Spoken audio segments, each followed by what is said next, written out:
Have you ever thought about starting your own podcast? When we were trying to get this podcast off the ground, we had a lot of questions. How do we record an episode? How do we get our show into the apps that people like to listen to, like Spotify and Apple Podcasts? How do we make money from our podcast? The answer to every one of these questions is really simple. Anchor. Anchor is a one-stop shop for recording, hosting, and distributing your podcast. Best of all, it's 100% free and ridiculously easy to use. And now, Anchor can match you with great sponsors who want to advertise on your podcast. That means you get paid to podcast right away. In fact, that's what I'm doing right now by reading this ad. So, if you've always wanted to start a podcast and make money doing it, go to anchor.fm/start to join me and the diverse community of podcasters already using Anchor. That's anchor.fm/start. I can't wait to hear your podcast. The Hit Team Productions.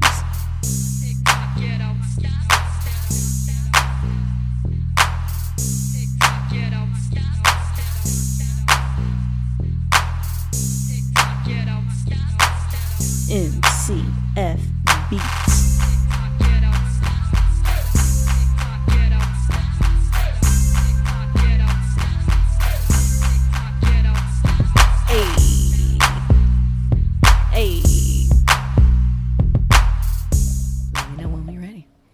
Okay, are we ready? I'm ready.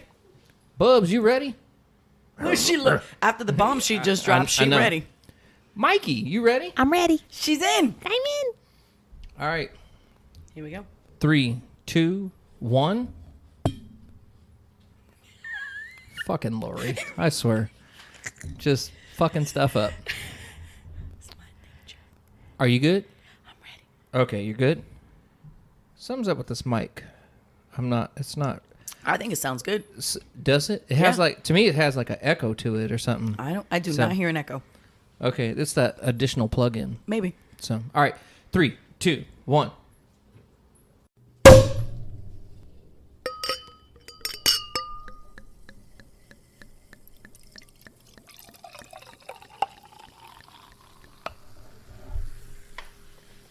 Everything fucking sucks, but not champagne.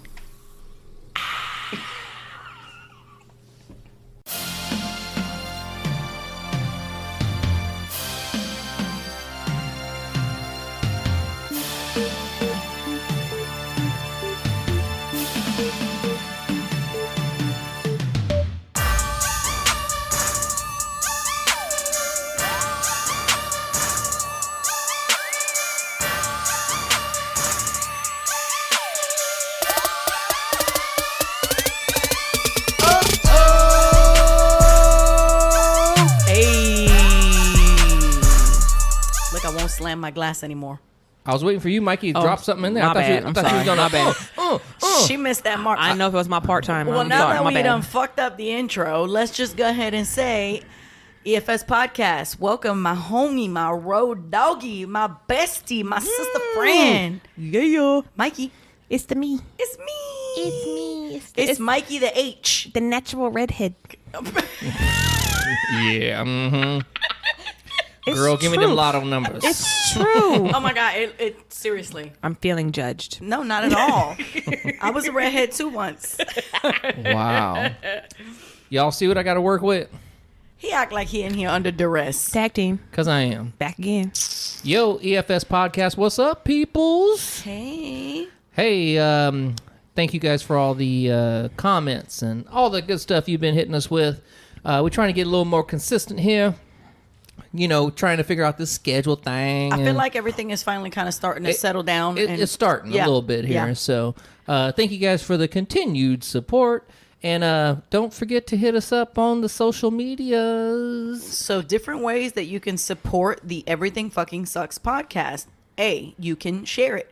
Share it to your socials. Share it with your friends. Send them the link. Tell them, yo, I heard this fucking conversation that was hella funny. We had this conversation the other day. Another way you can help us is to leave us a 5-star review. Hey. We're Oh, my available bad. on multiple platforms. I haven't done that. What kind of friend are My you? bad. I didn't know that was an option. So you can go on to Apple Podcasts. You can go to Spotify. You can go to Breaker. You can go to what else we got? We're on all kinds All of different kinds. things directly through. What's our platform? Anchor. My bad, y'all. Yeah. y'all. And we submitted to iHeart. That's right. So that's right. So there's all different just venues happened. that you can listen to us. Please feel free to go out there and give us a review. Also, every single one of those formats allows you to favorite something. So favorite us. That helps us. I did do that Yay. on one platform. And again, just reminding you that you can absolutely join in on the conversation on the socials. I put out a request for some of y'all to like the Facebook page because I got a lot of people like, oh, I missed the live show. Well, it's only available if you like the Facebook page. So go forward, give it a little thumbs up, and we'll see you over there when we do the live very soon. Soon enough, Everything Fucking Sucks podcast is going to hit its 25th episode. We won't tell you where you're at unless you want to go do the math. Yeah, we still got it. We still got a few to go for 25. But there's a reason that we're mentioning this to you. yes. And the reason is much like my girl here, you could win a spot to come and join us for the 25th episode. Yes. And you can come drink champagnes with us. Cheers. Yes. Cheers. Clink, clink. Cheers, Marka Lynn, I'm in. my girl. Yep. You can join us not only for the drink, but for the conversation. So we're going to be doing a little sweepstakes for anyone who is local. Ain't nobody sponsoring us yet, y'all, so we can't fly none of you motherfuckers over here to visit us. So for my people who are on the East Coast, I love you, but I'm sorry. But if you're here in a driving distance and close enough to get to us and you want to join us, then guess what? You have a chance to be on the podcast with us. And just for the record, if you can hear that munching in the background, because I know you can. These motherfucking chicken wings are good. Some chicken. AK and I, so it was just recently Amazon Prime Day, and much like everybody else in America, a few things were taken advantage of. Either an Instapot, an Amazon Prime Fire Stick, That was me last year. a Roomba, or, oh no, trust me, lots of Roombas, or an air fryer. Hey. And them shits is bomb. Mr. AK over here bought himself an air fryer so that we can have totally healthy wings. And we're all sitting here like legitimately sweating. Like I got a ring of sweat under my boobs. Man. She was talking about titty sweat earlier, y'all. I mean, It's a thing. It's a thing. It's real skank too because listen, once you lift them tits up, The you air can feel the hits it drip when the hair hits the- Oh, that's the worst. And you know, I really do not fuck with undergarments if I don't have to. So like when I said earlier, Mikey's like, "You not wearing a bra?" I was like, "No, I don't live wear in bras them. if I don't have the fuck out of here." You said you didn't extra. I taught a motherfucking class with no bra, no drawers on. 2 black eyes. Wow. Nope. I also taught that class with my pants on backwards, if that's any indication of the motherfucking day I had. So Yep, there yep. you go. But anyway, that's the different ways you can support us. Please do. And that's also a hint of what's to come. One of you can sit down here with us and talk some shit with us. Yeah. It's going to be a total random draw. Yeah. So if you want to get in on it, We will give you the rules and all that fun stuff, and then we will we'll set up the drawing and have one of you come and have a spot here with us. we'll invite you over. And We might even cook you some chicken wings. I was just getting ready to say, hook up these lemon peppers. You know, the D-Lo food pump. Out of curiosity, have you guys thought about expanding it to outside of lemon pepper? well, right now lemon oh. pepper is the best, Oh, but we have. Oh. We have garlic made parmesan. Oh, damn. and And- salt and pepper. Oh, salt and pepper. Oh, yeah. Never had a salt It's and got pepper with wing. sesame oil. Oh, we Oh, get no. Oh. pinkies up. Oh, girl, yeah. Girl, you don't know. Listen, Yeah. we be out here working on some shit. Oh, no. We Sesame oil. yeah. But as a reminder, we didn't fuck with chicken on the bone like That's true. 6 episodes ago. So let Yeah. us enjoy Not the even lemon you? pepper You for a didn't either? minute. No, Nuh-uh. I didn't like chicken on the bone. Wow. It was mostly because, well, two things. One, I could never stand the skin. Anytime you had It has to fried be crispy. chicken, in a sense, the skin was still kind of soft. You know, it was. It kind of Okay. had that rubbery kind of lizard kind of. Ugh. Yeah, exactly. That's how I've always felt Okay. about it. Like you Okay. actually eating flesh of an animal. Yeah, exactly. Okay. That makes sense. And That so I makes sense. just never really fuck with them chicken wings, you know. But then it, you know, the story is, which we've told already. You know, somebody brought Aisha. some. Aisha Oh, brought in that's some right, wings, that's right. and they were crispy. They were pretty crispy. Not as crispy as we like them, but they were crispy. Crispy enough, we'll say. But they had good flavor. And so it made us go try one more time. And then after that, we were like, these is bootsy as hell. We're going to do them ourselves. We're going to do them ourselves. And so here we are. We then went from the double frying in the skillet to... You can give us back our black cards now. Yeah, exactly. Okay. So, we even though we air frying, them bitches Heart is disease is real among crispy black and people. good. Word. They good. So Nah, they're delicious. And additionally, now they hella healthy. Yep. Because what is it? From like a healthier. half a bottle of oil to 2 I tablespoons? mean, I wouldn't say I used a half a bottle. Man, We wouldn't use a half a bottle. Well, Alton used a lot more oil than I did, though. but down to 2 tablespoons though. I got more black in me. That's why. So Wait, yeah. who's have more black in them? Ooh, Kidding. Oh, wow. that went left. It always goes left. It's just a joke. It's different when you're here and it goes left. I'm gonna sip something. Juice that shit. Hey, Miss Laurie. Yes, sir. What you sipping on? I'm having some bubbles, little cupcake champagne. You know what? That's a cheap ass prosecco, but it's actually kind of good. Yo, here's the deal. For those of you who don't know about alcohol, right? Yeah, you can go out there and you can buy your Grey Gooses. You can go out there and buy your Crystal. You can go out there and buy all your expensive stuff. And for a special occasion, I will never be mad at that. But those of us who live in normal people town where we pay taxes and can't afford to write our motherfucking rent check every month, $10. we gotta find something that is flavor and delicious, but is also cost efficient. I'm not about to drink no Andre Cold Duck. Them $3.99 bottles of bubbly. I'm sorry. 300? No, $3. Thank God. Okay. I'm like, You ain't never seen those on the bottom shelf? They sell them all the time It's for kind of like that $2 chip. oh, okay. And let gotcha. me tell you, you ever see when Martin would drink on his show and they'd be like, listen, Holding the side of his neck. you'll see the because inside of your something's skull piercing because him. your nostrils flip out when you drink that shit. It's so damn tart. Oh, God. Yeah. No, So, no. Cupcake Vineyards is a winery that I think kind of opened up. Honestly and truly, I don't know that they thought they'd ever be taken real seriously. But I mean, cupcake. Come I know. on. I know. But it was in I the know. time when like all those cupcake crazes were happening. Everybody was opening up little cupcake shops, right? But they put out a red velvet blend, which to me is it's a $10 bottle of red that is one of the best, easy to drink. I'm not talking about like I'm going out there to have a fucking filet. I'm talking about to sit down on the couch and watch some Netflix and I want some red wine. There Yeah, you I'm go. fucking with it. Yep. It's also great cooking wine. I haven't gotten the red wine yet. Not gonna lie. I have the red velvet. No, I don't have any right now. But next time I get it, I'll tell you to come over and have a glass. I might have a bottle up there. And then they also have this really awesome prosecco, and it's delicious. Yeah, the prosecco's cool. It's usually about $10, and I will never be mad at it. It's awesome enough to drink alone. There's some bubblies at the lower price point that you legit just want to throw a little you gotta OJ in touch them. it with some You juice. just gotta hit it. Yeah, just give it a little. just a little touch, you know. And it just so happens to be like this thing called Cooks, or that Barefoot, or that you know, or the Andre Cold Brute Duck. I don't mind the barefoot.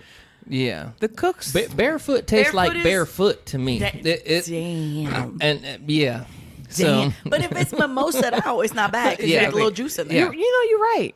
Because I used to I never could stomach cooks until. You slap a little drippy Juice drip in of it. OJ Right. in that bitch. You're absolutely right. till you juicy J it, you know. Damn. All right. So there's a reason that Mikey is here with us. First and foremost, I want it to be very clear that when AK and I talked about having like a homie here, the first person he mentioned was Mikey. That's me. He was Yep. like, that's who we want here. And so then I invited her in for a very particular episode. Today we talking about friends. How many of us have them? Oh, I was thinking to you, what about your listen, let me tell you what the fuck I don't need to do is sing, y'all. The good Lord has gifted me with much, but singing ain't one of them. Me either. Hey, why these he gave me- wings is fucking good. Yo, I'm sorry if y'all hear Mr. Crunchy Crunch in the background. But anyway, God damn. so I invited Mikey to this conversation for a reason.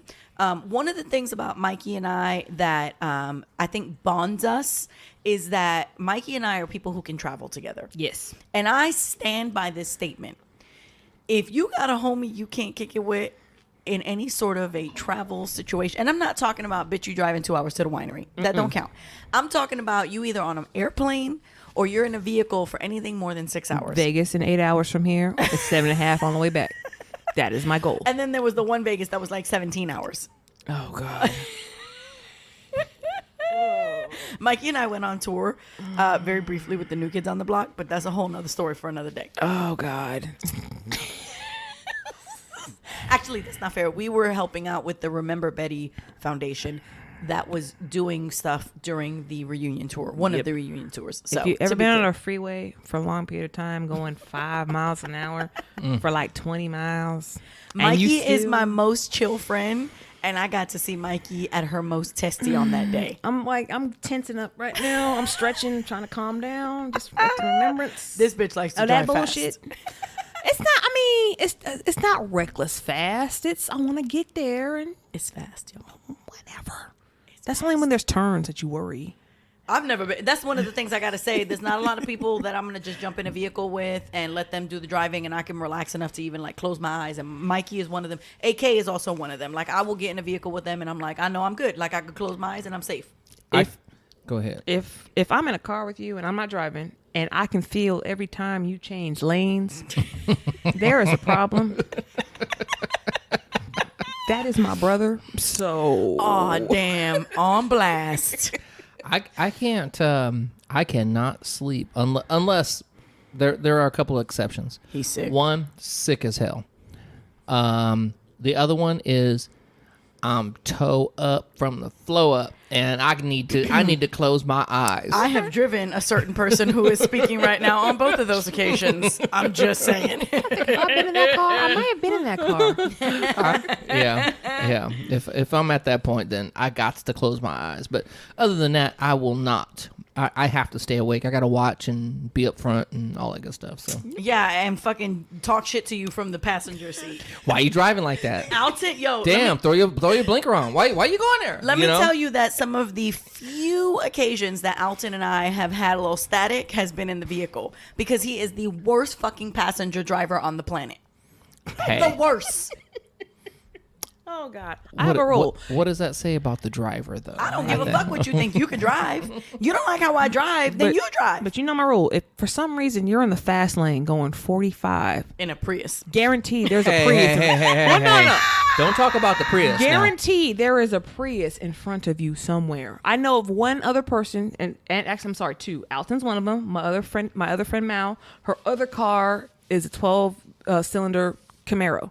Oh. So I know what her real car is. She took two extremes. Yeah. But other than that, if you're in the fast lane going 45, there is a Prius in front of you. This has been proven real talk every single time with her and I driving. Okay, let's take it back. AK, I'm going to give you an opportunity to refill your glass while we get this conversation started because your shit is dry. Yeah, I ain't fucking around. No, I Damn, don't. you sure ain't. Yeah, I know. Yeah. With some Damn. wangs and shit. So, and I'm gonna hit these wings again. let's talk about friendship. So in addition to Mikey being a person who I can road doggy with, which I think is a very special space, and it's important to note that Aisha's another person that we can road doggy with. We've actually found this like sort of magnificent little quad space with Aisha, Mikey, myself, and my daughter Shay. Yes. And we fucking hump it with like pedal to the metal. Let's get to where we gotta go. Yes. But the other part of being able to travel with a friend is also understanding dynamics of friendships. And not, are you okay over there? Oh yeah, I'm good. Okay, just checking. Friendship dynamics are interesting because not every friendship serves the same purpose, right? There's this idea that everybody who's your friend is your friend and you can rely on them and count on them, but that's not true. You have friends who serve different purposes. Yep. Alton and I have discussed on this podcast before that I am not the friend you're going to go to if you're looking for a straight up cheerleader who tells you that everything you're doing is right. Hell nah. I just feel like I might have gotten a little bit insulted just now. No.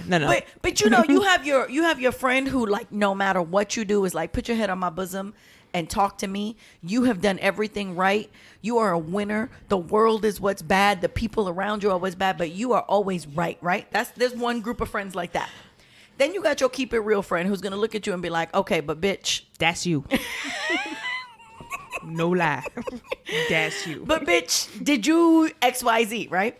But then you have friends for different reasons. You got your homie who you want to go out with, right?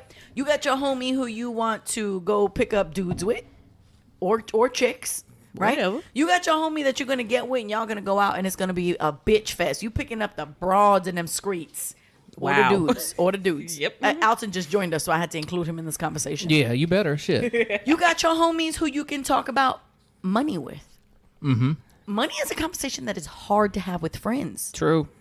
Well, you never want to really expose your financial status. Well, To anyone. the majority of people To anyone. don't That's want a tough thing. It's a tough thing. Money is very private, and it's kind of like religion and politics is one of those things you've been raised to never discuss in polite conversation. Yep. I'll give you a great example. One of my dearest friends, I won't say who she is, but I'll tell you she's why I live in Sacramento, and if you know me, you know who she is.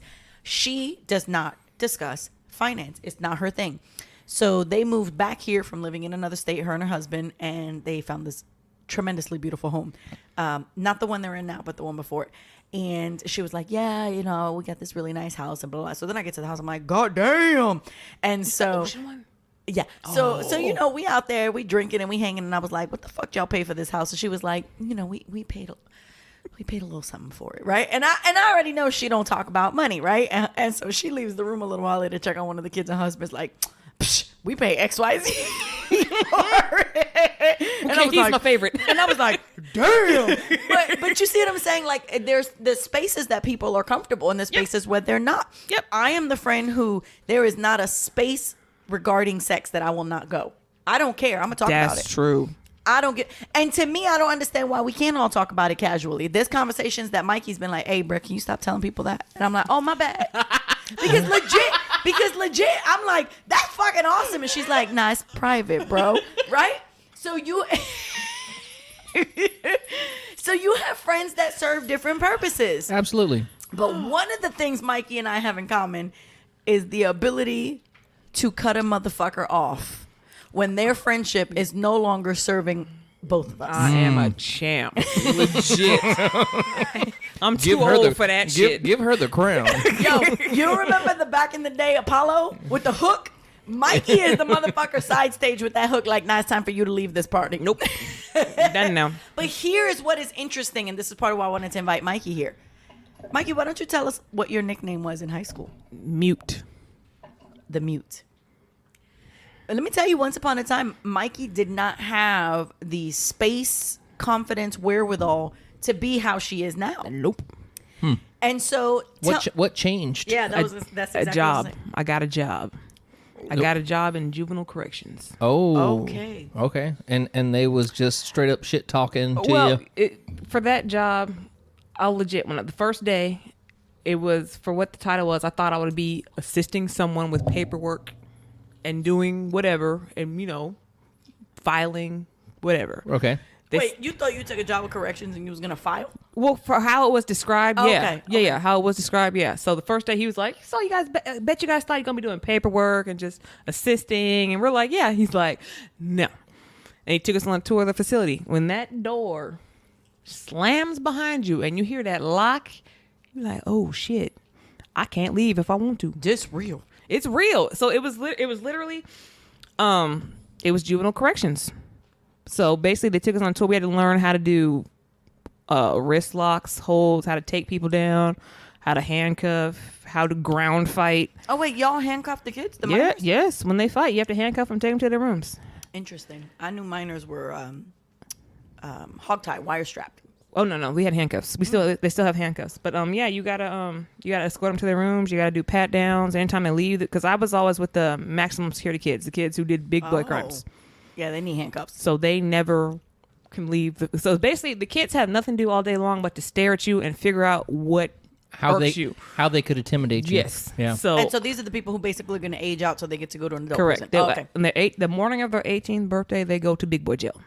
So this job changed you. Yes. I had to. It's either sink or swim. Especially jobs I don't fail.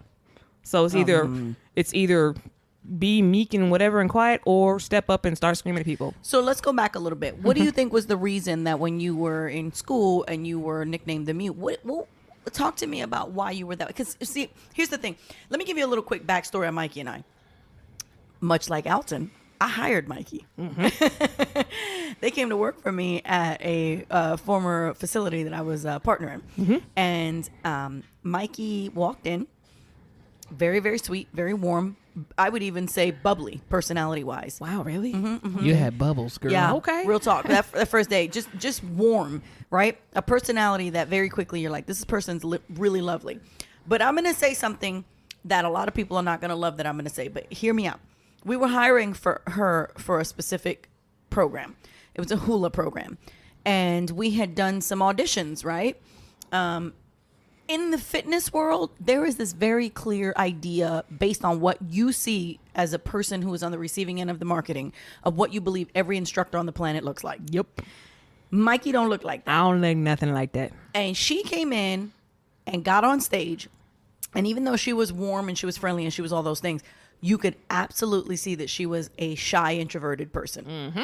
Does it, you got to go, when you're going in for an interview, you got to put your best foot forward. But I could see that her inherent natural state was a much more shy person than when she was giving me in that initial meeting. Yep, and what she didn't know, I don't think at the time, was that was the very first time I had ever been offered a class. Old girl told me. Oh, did she? Yeah. Oh, Easter told you? Yeah, yeah. Well, So- the other thing about that is interviewing.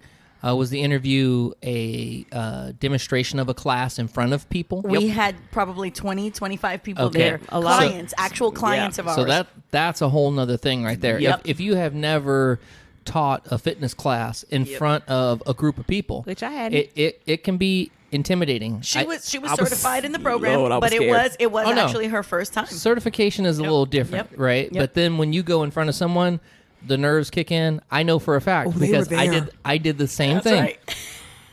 I did the same thing, and just so happens on my first class, the music stopped working, and it was. You remember that used to happen a lot in that spot, remember? Yeah. And it was like, we unplugging shit and trying to plug shit in, Yep. and people are just standing there looking at They're you. just staring. Yeah, and so that will kick in on the nerve side. That's right. So. But she got on stage, and the music started, and it was like a light bulb turned on inside there, and she fucking gave up motherfucking demo, and it was bomb. And so she came to work for us. Yep. And in Sundays. the beginning, that's right. In the beginning, Mikey was like super quiet. Yep. And Mute. and very sweet, but truly, I would even use the word shy almost. It's funny because I don't remember what was the shift I between don't us either. going Honestly, from. it's just for me. I have always, whenever I go into something new, I don't put everything out there to begin with. I always have to observe The opposite of me. because I want to see. I always kind of like want to see what people are like because I'm a person like I don't know if judging is the right word, but I want to see if what you're putting out is real. So this goes back to why were you as quiet as you were in high school? Was it that? Is it that you wanted to read? What was the reason? It was because it was just like I was just never. I guess confident is the word. Yeah. I was always the larger girl, and it was just how it always was. And so I was always like, do people like me? I would just like want to sit there and just not be. I don't know. I didn't want to make waves. It's funny because I have another friend. I won't name this person's name, but I have another friend. And one of the things he told me is that he has worked very hard for a lot of his life to take up as little space as possible in the world. And it just makes me so totally get sad that somebody's goal is to be small. Yeah, I get that. I totally understand that. Which is kind of odd because I look at it more of the opposite. How much space can I take? You know what's funny is know what that I mean? that's what you and I have in common. Yeah. We're the kind of people who walk into a space and it's like there's like an analytical process that happens of how can I make something better? How can I improve upon it? How can I this is more I want to say in a work situation. When I walk into a space where I'm meeting people, I'm kind of in the middle of both of those. When I'm first meeting people, I will observe for a couple of reasons. The first one is if you don't know me, I got a big ass scar across my face, and I've heard from multiple people later on in life that after we've known each other for some time, apparently that's quite intimidating. I'm gonna just say this right now.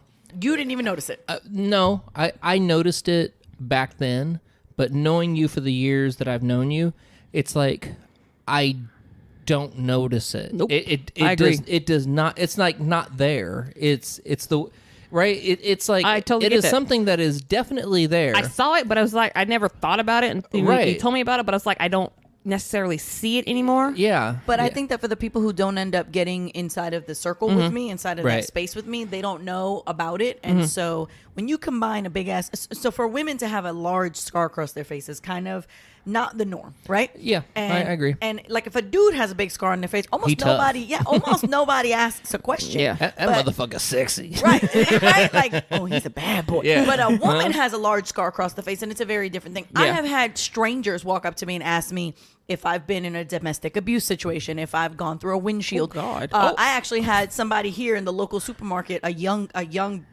black man with his white girlfriend asked me. He was like, "Hey, so I guess snitches do get stitches, huh?" And I was like, "You'll never know exactly how I got this, though, will you?" And like I said it real serious, and he was like, "Yeah, Wow. Being a smart ass. yeah, trying to show out for somebody." So Yeah. so when you combine the fact that in general, a lot of women have a tendency to walk into a new space, shoulders slouched, head down, eyes to the ground.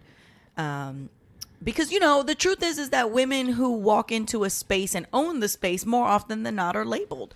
We're bitches. We think we're men, right? Yeah. And I don't subscribe to that. Like, I'm me. I walk into a motherfucking space like I was born to be there. Like, I'm the motherfucking boss already. Like, I'm cashing boss checks, even though I ain't seen a boss check in a long time. But you feel me? Like, that's just how I move through a space. So when I meet new people, I am cognizant of the fact that people read me as intimidating. The number one word I hate about myself. I used to feel really strongly about not wanting to intimidate people. Now, as I've gotten older and more comfortable in my space, I've learned if I intimidate you, that is your That's problem. your problem. Not mine. Yep. No, I can agree with that 100%. But Mikey walked into this space not that way. And so somewhere along the lines, we became great friends. And we are truly, truly opposites. Yes. Oh, Actually, God, yes. Alton and I are similar. We've told you guys that Alton and I, when we met, we didn't even like each other. We are also truly, truly opposites. While all three of us, when I say I'm kind of like the nucleus for a lot of these relationships. Yeah. Even though all of us have each other in common, the truth is that's her snoring. I can hear it in the background. Okay. I was like, that's her snoring. Who breathing on the mic? That's Come on now. Bubble snoring in the back. We're actually all kind of opposites in a weird way. And even though there are things that bond us, we're all like the three of us sitting at this table are very different human beings. Sure. But that's what's so cool about it. But that's what's funny that Yes. we've all become such good friends. Yeah. That's what's so cool about it. I will say, from the three who were there that owned the business, yeah, we won't get into that, but I was especially quiet around all three of them so I can kind of gauge, like, I don't know how I feel about you. Right. I'm not sure about you. Like you, I was like, okay, I know exactly where I am with you. The other two, I'm like, I heard that a lot. no. I heard that a lot. I don't like it. And even though in the beginning maybe that wasn't the way he felt, later on it became the way he felt. It was just very apparent that, yeah, we ain't going to kick it at all. Think about after you almost died on stage. No, actually, I was. The people who's listening have no clue of what we're talking about right now. Correct. You know, but I will say that I kind of got the feeling that I was accepted, but there was an exception in Okay. it. That was the feeling I got. Like, yeah, okay, yeah, you come on and do it. But I was But you're just not one of us. Yeah. But I was just kind of No, like I I'm, felt that. I'm not part of the team now. I totally felt that. Yeah, I wasn't part of the team. Yeah. So, anyways, So my point in all of this is, let's start with an important one. Because you have different kinds of friends, right? You have the friend who's the keep it real. You have the friend who's the warm and fuzzy. You got Absolutely. You got the friends who were the homies for a million years. You grew up with them, right? I got at least two of those. Those are my motherfucking sisters. Come what may. Those are my bitches. We've been family for, almost as long as my children been alive. Actually, one of them's been around since I was a motherfucking teenager, right? I love you, Miranda. Oh, Miranda. But my point is that you have different friends for different reasons, right? yes. So, let's start with the first question. Time out, Go though. ahead. I don't think that's true. Okay. I don't think you have friends for different reasons. I think you just have different types of friends. Well, yeah, there I isn't, mean, I there think- isn't a reason why you have that friend, because I think what happens is your friendship is your friendship. Okay, I And can see that. then it develops into, oh, that's the friend that ends does up this. doing this. That's how right? that's how we are friends. I Right. feel what you're saying. Right. I understand Okay. that. So let's start with this one. Once upon a time, Lori, Mikey, and Aisha were actually a foursome. and let me be clear, we're not gonna talk no shit. No. We're not. That's No, not. no. That's not the goal here. The first question is, when is it time to cut a friendship out? When is it time to say this friendship is no longer serving me? This person doesn't look like, I don't wish this other person that used to be part of this group any harm at all. We just not friends no more. I got an easy thing for that. Okay. When it becomes not positive, because when you create your circle, at least when I created my circle, I have a circle, and my circle is, I'll tell you right now, Quantrell. That is my absolute best friend. Cute. That's my brother. I That's love that friendship that you had since I you love were a that kid. it's unconditional. It's different. We have gone through so much, and you know a lot of stuff, and we've gone through so much, and it's unconditional. Dead ass brothers. Yeah. Like, we'll argue each other, tell each other how they feel about each other, Yeah. curse each other out, and Like, then be like, let's go get a beer. Motherfucker, fuck you. Yeah, let's go have margaritas. Yes, You know, and yes. and it's like, okay, let's That's the go. brotherhood friendship, Yes. the sisterhood friendship. Right. And that's my boy. But now, when you were discussing friendship, about, you know, you have these friends that the one that you go to and talk to stuff serious. You're 100% right. My boy Louie, who lives in Texas, that's the dude who I sit down with and I talk life shit with, you know. And I'm like, hey, this is what's going on. This is where I'm at, you know. And he's told me, he's like, man, you fucked up. What the fuck is wrong with you? You know, and need I'm just that like, friend in your life. oh It's man, true. You need that friend in I'm your like, life. oh man, for real? He goes, you stupid motherfucker. You know, that's Louis. Right. But it's I know it is for the good.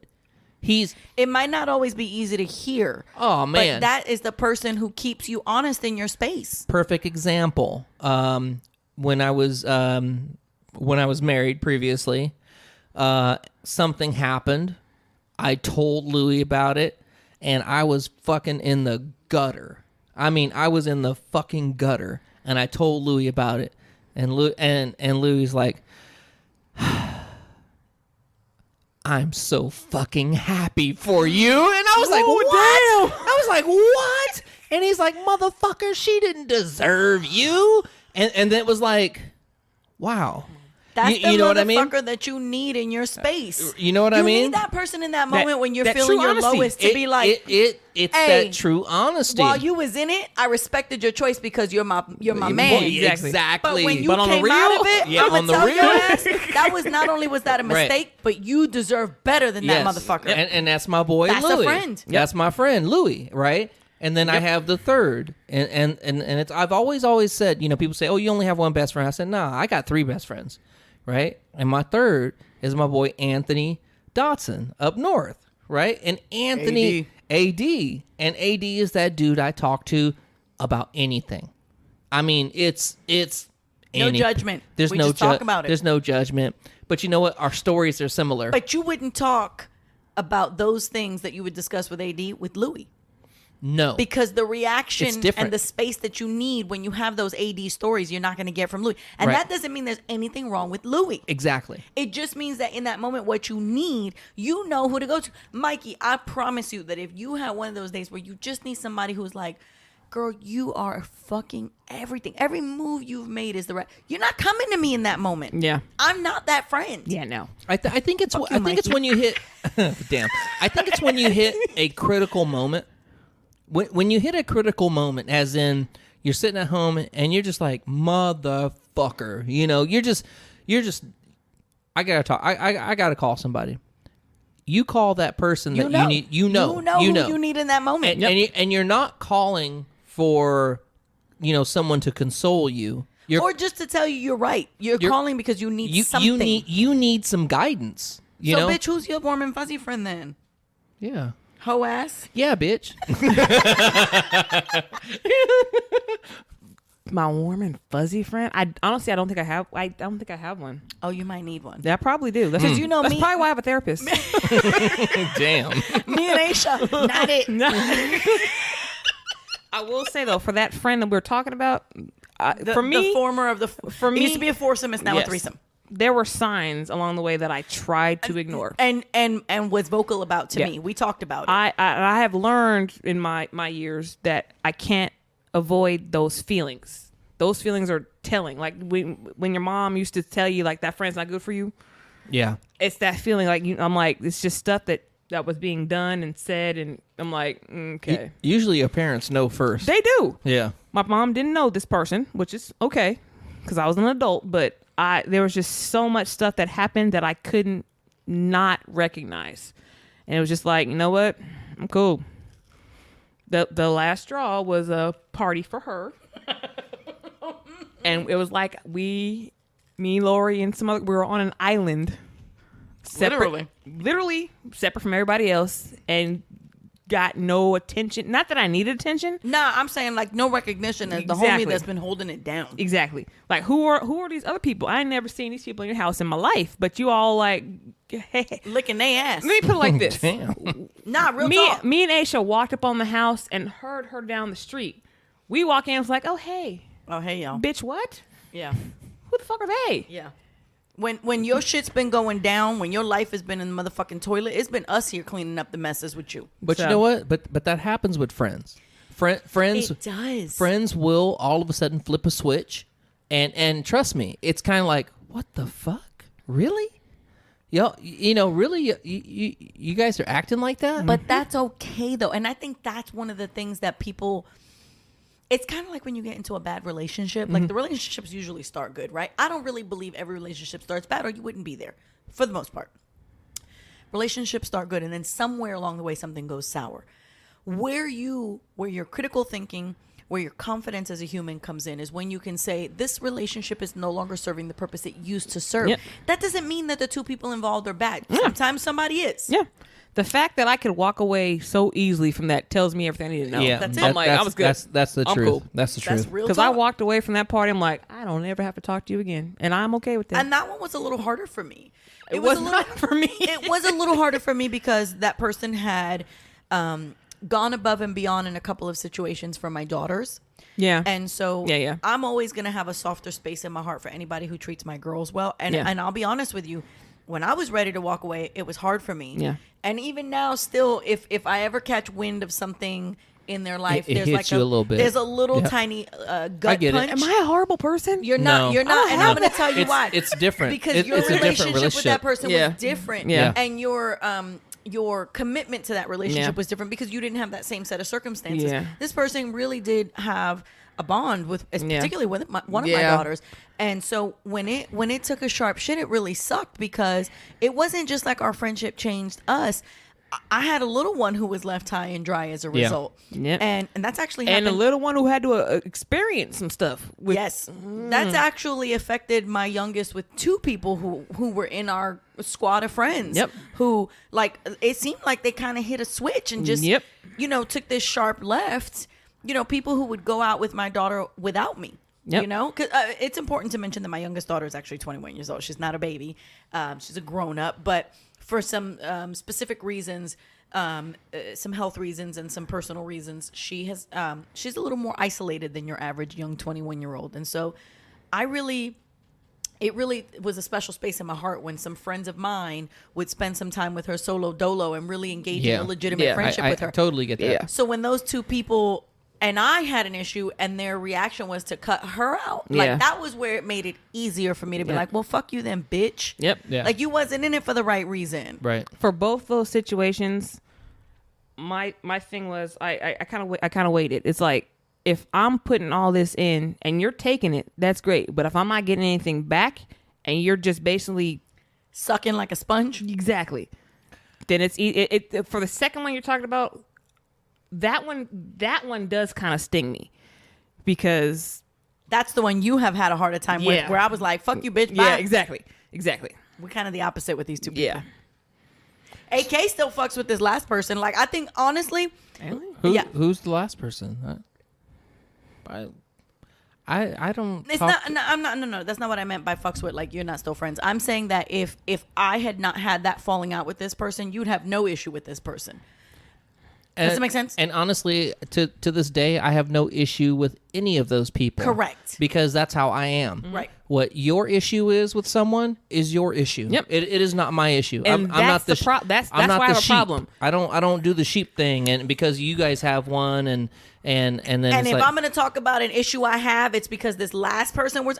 So this is a difficult conversation to have on a podcast because we are not here to name anybody's names. Right. Let me tell you one thing about this group of people. But this We're is not going to simply shit talk. this is simply about relationships, correct. friendships. So one of the reasons that I think that this other person, there's been some issues with this because the first person we were talking about had a falling out with the second person we were talking about. And it was this very strong, like, well, we don't like you no more. And I was like, I'm a whole ass. Yeah. I think, unfortunately, this happens often. And I'm not saying this to be ugly because men can be petty and childlike too. But by and large, women have these like emotional relationships that then there's bigger falling outs. Yeah, And it's like frankly- the click gotta follow you, but no, and I'm too old for that shit. Frankly speaking, in the last 5 years, I have rotated a lot of people that I thought were going to be near and dear to my heart. And then all of a sudden that relationship changed or it no longer served one or both of us.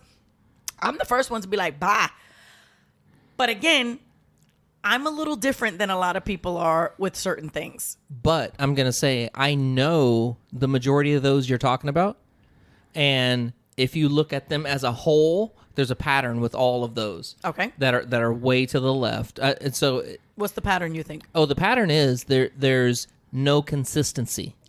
And I agree. And if you want to say the word consistency, the consistency is basically a giant wave pattern. It's way up, it's way down. It's way manic. up. It's like Yeah. manic and then Yeah. depressive. Yes. Manic, Yes. depressive. Yes. Yeah, and it's like when you have a friend and you have to gauge your friend to see How you they're gonna interact be. with them that day? It's like double dutch. It's I like, said I'm this going- before. I'm going in. Like you Yeah. trying to jump in and see which personality is present. Fuck Okay, that shit. hang on. Is she cool? Is she cool? Is she cool? Is she having a good day? Oh She no, having a she bad ain't. day? She ain't cool. Back That's up. right. Back up. Back That's up. Today ain't the day. Yeah. Today ain't the day. That's right. Yeah. That's right. You know. And I'm quick to cut that shit out. Like I'm as much as I might love Because you. I'm too old for that shit. It don't matter if I'm old. I'm not. That's not because I've done that with family. I'm gonna tell you something I live by and I stand by this. If you are not contributing positively into my space, you have to go. Yes. You have to go. Yes. And I have done that with, when I tell you family, I mean a motherfucker who was closer to me than anyone on this planet got cut off when they did when the loyalty stopped being there. Yep. And for me, loyalty is huge. And I say that as a bitch who, listen to me. I'm going to say something that people are not going to like to hear. I'm a motherfucker who talks shit. You get on my nerves. We have a thing we ain't agreeing with. I'm sometimes going to come over to the left and be like, this motherfucker on my nerves. I'm going to talk shit.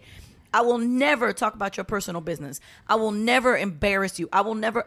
But if in that moment some shit went down and you get on my nerves, I'm going to say it. Mikey and I sitting up here shaking our heads like, yup, yup, That's right. That's the For truth. real. That's That's real. the truth. Yep. And some people are like, that's not loyal. No, it's not loyal because I won't talk about you to the general public. I'm going to talk about you to somebody else who knows you, who understands that sometimes you be that way.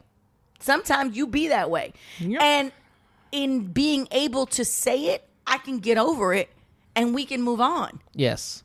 Yes. Not everybody thinks that's okay. I firmly think if someone is your friend, your real friend, you can say whatever the fuck you need to say. Yep. That's right. And the thing, and here's the thing, you can say something that would be really hard for the average person to hear, but your friend will know your intent. Exactly. They know your intent because when you explain it, you're explaining your intent. Right. You're telling them that, listen, this is what the fuck is going on. And sometimes you know? talking to that other person gives me the ability to weigh things. So here's the deal. I'm a Puerto Rican bitch from Brooklyn, right? I would call myself passionate. Some people will call me crazy. Some people will call me dramatic. You can call me what the fuck you want, whatever helps you sleep at night. I'm me, right? I'm just looking at the ceiling right now. I don't care. I'm just a Catholic boy. I don't give a fuck. Sacramento. I don't give a fuck. I mean, if you've heard me on this podcast, you already know about my personality. Yeah, I say it how I absolutely. feel it. Yep. And without a whole lot of regard for how it's going to be interpreted and with almost no fucks given to the response to it, frankly speaking. But the people that I love, the people who show up, the people who are there, those are my motherfucking people. So if I say something about you to another person who knows you, it's because I might need to sort out my feelings so that when I do approach you, which for the record I will, I can come at you from a space of a more calm demeanor. that is advantageous and beneficial to us both moving forward. Whereas if I don't give a fuck about you, I'm gonna be like, fuck you, bitch. Delete your number, block your contact. I don't even see you don't exist. I used to be notorious for that shit. I used to be delete the number and everything. I'm like, fuck you. I'm out. Not even just block, but block with the T. Yeah. Oh, damn. BLOCKT. Period. And that's real talk. Mikey laughing because she knows. That's some hood shit right there. Period. That's straight hood shit. You know? But so that brings us to a conversation about loyalty. So let's just put an example out there, right? We're the three of us sitting at the table. Let's use that as the example, right? Can I get a drink? Please, can we get both a drink? Okay. All right, hang on. Alton has gotten on my goddamn bitch ass nerves, right? Mm-hmm. And I come to you, Mikey. You know Alton. You might not have the same kind of relationship with Alton or friendship with Alton, whatever you want to call it, but you know him. Yes. And here you are in Alton's home. You eating his wangs, right? You drinking some drink, right? Yes. We friends. Yes. But I come to him like, this motherfucker's on my bitch ass nerves, and here's why. And you say to me, well, have you thought about this? And have you considered that? So, does that, I heard that cling, that was you, AK. Okay. Does that make me disloyal to him? No. A disloyal friend? No. Some people would say it. Because you can't keep all that stuff inside you. You can't. You can't always talk to people in that moment. It could be deadly. I'm not gonna lie. Hey, I mean, here's the thing. I mean, if you don't have someone to talk to, I mean, friends in general, you're not going to get along 100% of the time. That's not realistic. That's just life. That's life, right? Friends, significant others, you're not always going to get along. You're going to have your falling outs. You're going to have your disagreements. Yep. You're going to have the things that you're going to agree to disagree on. Right, because it's not worth the fight. Right, it's not worth the fight. But that's normal. Right. That's what's going to happen. So when those things do happen, there's usually someone you can talk to outside of that and say, hey, and you're bouncing it off of them. Right. Yo, you know what? Motherfucking Mikey didn't... She done came over and ate all the goddamn chicken wings again. Them chicken wings I'm fucking tired of Them it. some bomb ass chicken wings. I'm tired of it. Hey, she didn't bring no motherfucking chicken wings to cook. I didn't bring shit. I just came over and ate. She just came over and ate them motherfuckers and drank your drinks and ate your chicken wings. And then left. Again. Yeah. I cooked 200 chicken wings and I got 2. You know, this is Mikey, wrong. I was hungry. You ate 190. Not hungry. I was hungry.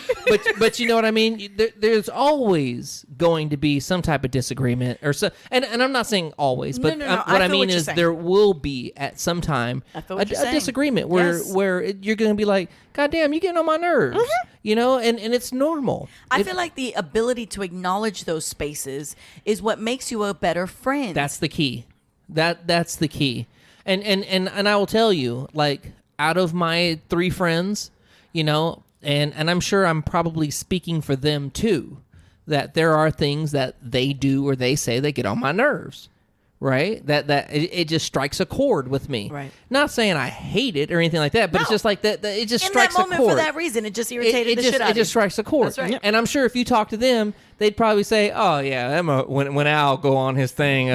You? Yeah. No. Yeah. When Al goes on his thing of that motherfucker get on my nerves. You know. But listen, I will find the silver lining to damn near anything. You will, but sometimes I feel like that is to your detriment. It is. It Because can be. living in that silver lining sometimes, while I understand it as a coping mechanism, and frankly speaking, I respect it. Yeah. I also think that sometimes it is a space to be let down in.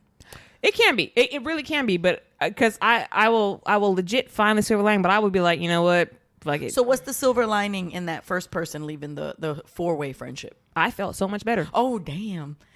Yo, sometimes when ain't good. negativity is not in your circle anymore, that is like fucking gold. it ain't good when your exit causes motherfuckers to feel Again, relaxed. the fact that for what Seriously. I put into it consistently, like I would stop by, be like, hey, how's this? Whatever. And got jacked Nothing in back return. from it. Yeah. Yeah. I'm cool. And then to be treated like you didn't do shit, wasn't about shit. didn't provide shit. Well, I know for a fact that there have been some people who shit. look Smell into- like shit. Damn. Damn.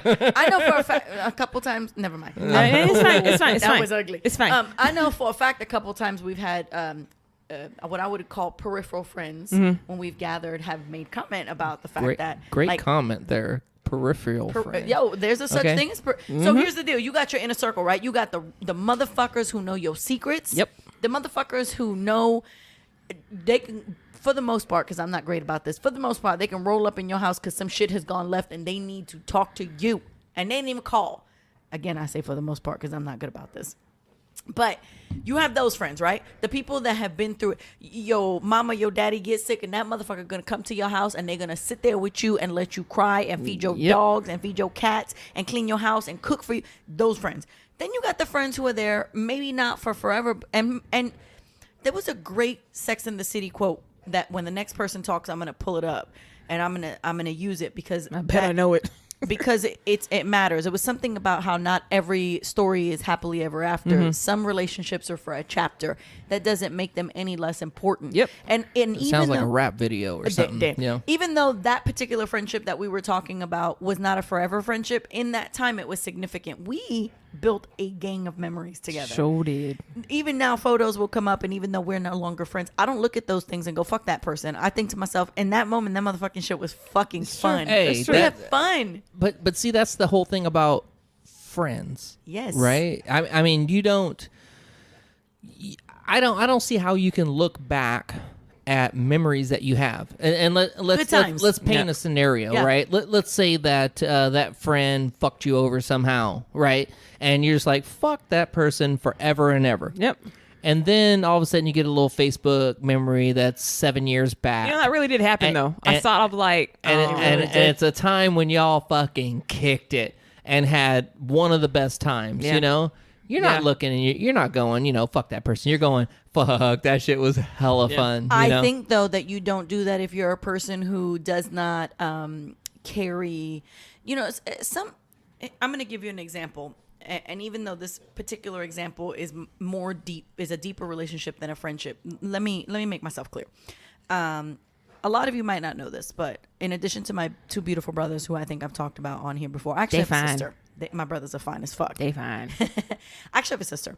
And my sister is 4 years and 1 day younger than me. Like, we're literally born 1 day after each other with 4 years between. So we joked for years that we were 4 years apart twins.